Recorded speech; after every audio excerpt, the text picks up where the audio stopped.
आगे आगे देखिए, बहुत कुछ होना है। अभी तो शुरुआत है। भारी बहुमत से हम सरकार बनाने जा रहे हैं। Yeah, the results are now coming in the final stages. We have been not able to make the mark.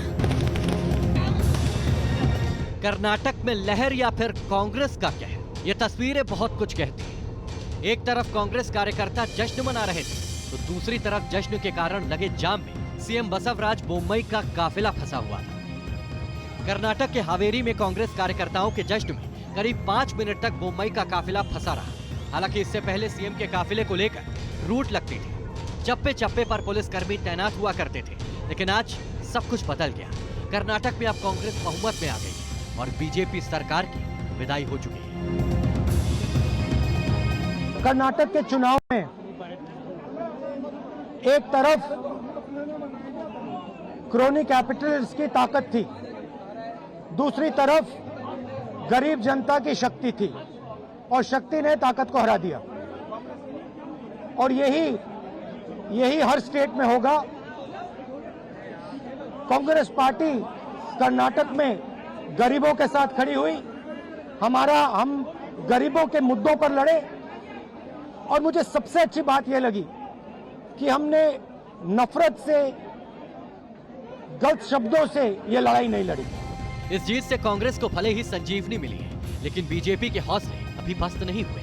Bommai ने चुनाव हारे हैं, बोम्मई ने सीएम की कुर्सी गंवाई है, लेकिन उन्होंने चेता दिया है कि उनकी पार्टी यानी बीजेपी 2024 में दमदार वापसी करेगी। Yeah, the results are now coming in the final stages. We have been not able to make the mark. We'll do the detailed analysis once all the results come, because there all trends are there now. Once the results come, we will do the detailed analysis. And as a political party and as a national political party, we'll not only analyze and we'll see that what are the gaps and what are the deficiencies were there and at different levels. We will look into that and improve upon it, and we will take this result in our stride, and we will go ahead and reorganize the party and come back during Lok Sabha election. 1985 के बाद से कर्नाटक में लगातार दूसरी किसी भी party की सरकार नहीं बनी। हालांकि बीजेपी को उम्मीद थी कि इस बार वो मिथक को तोड़ेगी। लेकिन सवाल यह है कि आखिर दक्षिण में बीजेपी का किला ढहा क्यों? तो राजनीतिक पंडित इसके पीछे 5 कारण बता रहे हैं। पहला कारण, कर्नाटक में बीजेपी के पास मजबूत चेहरा नहीं है। दूसरा कारण, भ्रष्टाचार है। तीसरा कारण, बीजेपी वहां जातीय समीकरण नहीं साध पाई। चौथा कारण, बीजेपी को येदियुरप्पा जैसे दिग्गज नेता को साइडलाइन करना भारी पड़ गया। और पांचवा कारण, सत्ता विरोधी लहर को साधने में बीजेपी नाकाम रही। कर्नाटक में बीजेपी ने बसवराज को सीएम बनाकर नया दांव खेला था, लेकिन बसवराज खुद को जन नेता के रूप में स्थापित करने में नाकामयाब हो गए। जबकि कांग्रेस खेमे में पूर्व सीएम सिद्धारमैया और प्रदेश अध्यक्ष डीके शिव कुमार जैसे मजबूत नेता खड़े थे। कि भारतीय जनता पार्टी का इकलौता दुर्ग दक्षिण का कर्नाटक आज ढह गया, और ये माना जा रहा था कि कर्नाटक अगर भारतीय जनता पार्टी जीतती है तो उसके लिए साउथ में पैर पसारना आसान होगा। लेकिन अब चुनौतियां भारतीय जनता पार्टी के सामने बढ़ गई हैं। तो दूसरी बड़ी वजह भ्रष्टाचार है। बोम्मई सरकार पर कमीशन वाली सरकार का आरोप था। दरअसल बेलगावी में एक ठेकेदार ने बोम्मई सरकार के मंत्री एस ईश्वरप्पा पर 40% कमीशन मांगने का आरोप लगाकर खुदकुशी कर ली थी। विवाद बढ़ा तो ईश्वरप्पा को इस्तीफा देना पड़ा। इतना ही नहीं, बीजेपी विधायक को जेल भी जाना पड़ा। बोम्मई सरकार के मंत्रियों पर मठों से भी 30% रिश्वत लेने का आरोप लगा था। इसके अलावा स्कूलों के नाम पर रिश्वतखोरी जैसे आरोप भी सरकार पर लग चुके थे। बोम्मई सरकार की साख पर केएसडीएल घोटाला और गुड़ निर्यात घोटाले ने भी बड़ा दाग लगाया। इसके बाद पूरे राज्य में पे सीएम के पोस्टर लगे और कांग्रेस के इन आरोपों का जवाब बोम्मई सरकार ठीक से नहीं दे पाई। बीजेपी जातीय समीकरण को साध नहीं पाई। लिंगायत समुदाय बीजेपी का कोर वोटर है, लेकिन लिंगायत समुदाय के वोट में भी कांग्रेस सेंध लगाने में कामयाब हो गए। तो दलित, आदिवासी, ओबीसी और वोक्का लीग समुदाय के लोगों का दिल भी बीजेपी नहीं जीत पाई। तो वहीं पूर्व सीएम येदियुरप्पा और जगदीश शेट्टार के साथ उप मुख्यमंत्री लक्ष्मण सावदी भी लिंगायत समुदाय से आते हैं, लेकिन बीजेपी ने येदियुरप्पा को साइडलाइन कर दिया तो जगदीश शेट्टार के साथ सावदी की टिकट को काट दिया, जो बीजेपी को कुछ वोटों का फायदा दिला सकते थे। कर्नाटक विधानसभा चुनाव में भारतीय जनता पार्टी सभी जातियों के साथ लिंगायतों का इस बार दिल नहीं जीत पाई। वहीं कांग्रेस के बारे में अगर बातचीत करें तो वो कलिंगा, मुस्लिम और दलितों के साथ उसने लिंगायतों में भी सेंध लगा दी है। भारतीय जनता पार्टी का इकलौता दक्षिण का दुर्ग ढह चुका है। कांग्रेस ने कर्नाटक विधानसभा चुनाव जीतकर 2024 लोकसभा चुनाव के लिए एक नया रास्ता बनाने का काम किया है। तो वहीं सत्ता विरोधी लहर को भी भेदने में बीजेपी नाकाम रही, लेकिन बीजेपी की हार के पीछे एक मिथक भी है जो साल 1985 से चलता चला आ रहा है। हर 5 साल में सत्ता परिवर्तन का मिथक। कर्नाटक की जनता को परिवर्तन पसंद है। वो किसी भी पार्टी को एक बार में 5 साल से ज्यादा का समय नहीं देती। हालांकि इन सभी कारणों के बाद भी बीजेपी के खाते में अच्छी खासी सीटें आई हैं। लेकिन सवाल यह है कि क्या कांग्रेस कर्नाटक विधानसभा के नतीजे और लोकसभा चुनाव में भी वोट में बदल पाएगी? क्योंकि आंकड़े इसके उलट हैं और बीजेपी के पक्ष में है। Team news nation. आगे आगे देखिए, बहुत कुछ होना है। अभी तो शुरुआत है। भारी बहुमत से हम सरकार बनाने जा रहे हैं। Yeah, the results are now coming in the final stages. We have been not able to make the mark. Karnataka में लहर या फिर कांग्रेस का कहर, ये तस्वीरें बहुत कुछ कहती हैं। एक तरफ कांग्रेस कार्यकर्ता जश्न मना रहे थे, तो दूसरी तरफ जश्न के कारण लगे जाम में सीएम बसवराज बोम्मई का काफिला फंसा हुआ था। कर्नाटक के हावेरी में कांग्रेस कार्यकर्ताओं के जश्न में करीब 5 मिनट तक बोम्मई का काफिला फंसा रहा। हालांकि इससे पहले सीएम के काफिले को लेकर रूट लगती थी। चप्पे चप्पे पर पुलिसकर्मी तैनात हुआ करते थे। लेकिन आज सब कुछ बदल गया। कर्नाटक में अब कांग्रेस बहुमत में आ गई है और बीजेपी सरकार की विदाई हो चुकी है। कर्नाटक के चुनाव में एक तरफ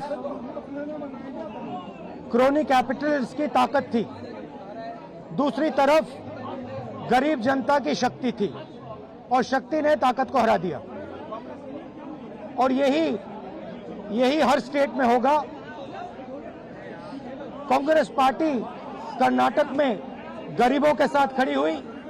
हम गरीबों के मुद्दों पर लड़े और मुझे सबसे अच्छी बात यह लगी कि हमने नफरत से, गलत शब्दों से यह लड़ाई नहीं लड़ी। इस जीत से कांग्रेस को भले ही संजीवनी मिली है, लेकिन बीजेपी के हौसले अभी पस्त नहीं हुए।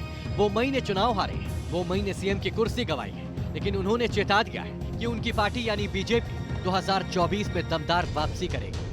Yeah, the results are now coming in the final stages. We have been not able to make the mark. We'll do the detailed analysis once all the results come, because all trends are there now. Once the results come, we will do the detailed analysis. And as a political party and as a national political party, we'll not only analyze and we'll see that what are the gaps and what are the deficiencies were there and at different levels. We will look into that and improve upon it, and we will take this result in our stride, and we will go ahead and reorganize the party and come back during Lok Sabha election. 1985 के बाद से कर्नाटक में लगातार दूसरी किसी भी party की सरकार नहीं बनी। हालांकि बीजेपी को उम्मीद थी कि इस बार वो मिथक को तोड़ेगी। लेकिन सवाल यह है कि आखिर दक्षिण में बीजेपी का किला ढहा क्यों? तो राजनीतिक पंडित इसके पीछे 5 कारण बता रहे हैं।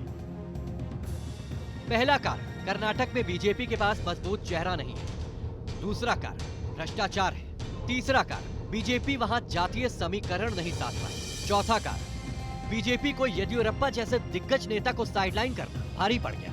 और पांचवा कारण, सत्ता विरोधी लहर को साधने में बीजेपी नाकाम रही। कर्नाटक में बीजेपी ने बसवराज को सीएम बनाकर नया दांव खेला था, लेकिन बसवराज खुद को जन नेता के रूप में स्थापित करने में नाकामयाब हो गए। जबकि कांग्रेस खेमे में पूर्व सीएम सिद्धारमैया और प्रदेश अध्यक्ष डीके शिवकुमार जैसे मजबूत नेता खड़े थे। कि भारतीय जनता पार्टी का इकलौता दुर्ग दक्षिण का कर्नाटक आज ढह गया और ये माना जा रहा था कि कर्नाटक अगर भारतीय जनता पार्टी जीतती है तो उसके लिए साउथ में पैर पसारना आसान होगा। लेकिन अब चुनौतियां भारतीय जनता पार्टी के सामने बढ़ गई हैं। तो दूसरी बड़ी वजह भ्रष्टाचार है। बोम्मई सरकार पर कमीशन वाली सरकार का आरोप था। दरअसल बेलगावी में एक ठेकेदार ने बोम्मई सरकार के मंत्री एस ईश्वरप्पा पर 40% कमीशन मांगने का आरोप लगाकर खुदकुशी कर ली थी। विवाद बढ़ा तो ईश्वरप्पा को इस्तीफा देना पड़ा। इतना ही नहीं, बीजेपी विधायक को जेल भी जाना पड़ा। मुंबई सरकार के मंत्रियों पर मठों से भी 30% रिश्वत लेने का आरोप लगा था। इसके अलावा स्कूलों के नाम पर रिश्वतखोरी जैसे आरोप भी सरकार पर लग चुके थे। मुंबई सरकार की साख पर केएसडीएल घोटाला और गुड़ निर्यात घोटाले ने भी बड़ा दाग लगाया। इसके बाद पूरे राज्य में पे सीएम के पोस्टर लगे और कांग्रेस के इन आरोपों का जवाब मुंबई सरकार ठीक से नहीं दे पाई। बीजेपी जातीय समीकरण को साध नहीं पाई। लिंगायत समुदाय बीजेपी का कोर वोटर है, लेकिन लिंगायत समुदाय के वोट में भी कांग्रेस सेंध लगाने में कामयाब हो गए, तो दलित, आदिवासी, ओबीसी और वोक्का लीग समुदाय के लोगों का दिल भी बीजेपी नहीं जीत पाई। तो वहीं पूर्व सीएम येदियुरप्पा और जगदीश शेट्टार के साथ उप मुख्यमंत्री लक्ष्मण सावदी भी लिंगायत समुदाय से आते हैं, लेकिन बीजेपी ने येदियुरप्पा को साइडलाइन कर दिया तो जगदीश शेट्टार के साथ सावदी की टिकट को काट दिया, जो बीजेपी को कुछ वोटों का फायदा दिला सकते थे। कर्नाटक विधानसभा चुनाव में भारतीय जनता पार्टी सभी जातियों के साथ लिंगायतों का इस बार दिल नहीं जीत पाई। वहीं कांग्रेस के बारे में अगर बातचीत करें तो बोकालिंगा, मुस्लिम और दलितों के साथ उसने लिंगायतों में भी सेंध लगा दी है। भारतीय जनता पार्टी का इकलौता दक्षिण का दुर्ग ढह चुका है। कांग्रेस ने कर्नाटक विधानसभा चुनाव जीतकर 2024 लोकसभा चुनाव के लिए एक नया रास्ता बनाने का काम किया है। तो वहीं सत्ता विरोधी लहर को भी भेदने में बीजेपी नाकाम रही, लेकिन बीजेपी की हार के पीछे एक मिथक भी है जो साल 1985 से चलता चला आ रहा है। हर 5 साल में सत्ता परिवर्तन का मिथक। कर्नाटक की जनता को परिवर्तन पसंद है, वो किसी भी पार्टी को एक बार में 5 साल से ज्यादा का समय नहीं देती। हालांकि इन सभी कारणों के बाद भी बीजेपी के खाते में अच्छी खासी सीटें आई हैं, लेकिन सवाल ये है कि क्या कांग्रेस कर्नाटक विधानसभा के नतीजे और लोकसभा चुनाव में भी वोट में बदल पाएगी, क्योंकि आंकड़े इसके उलट हैं और बीजेपी के पक्ष में है। Team news nation.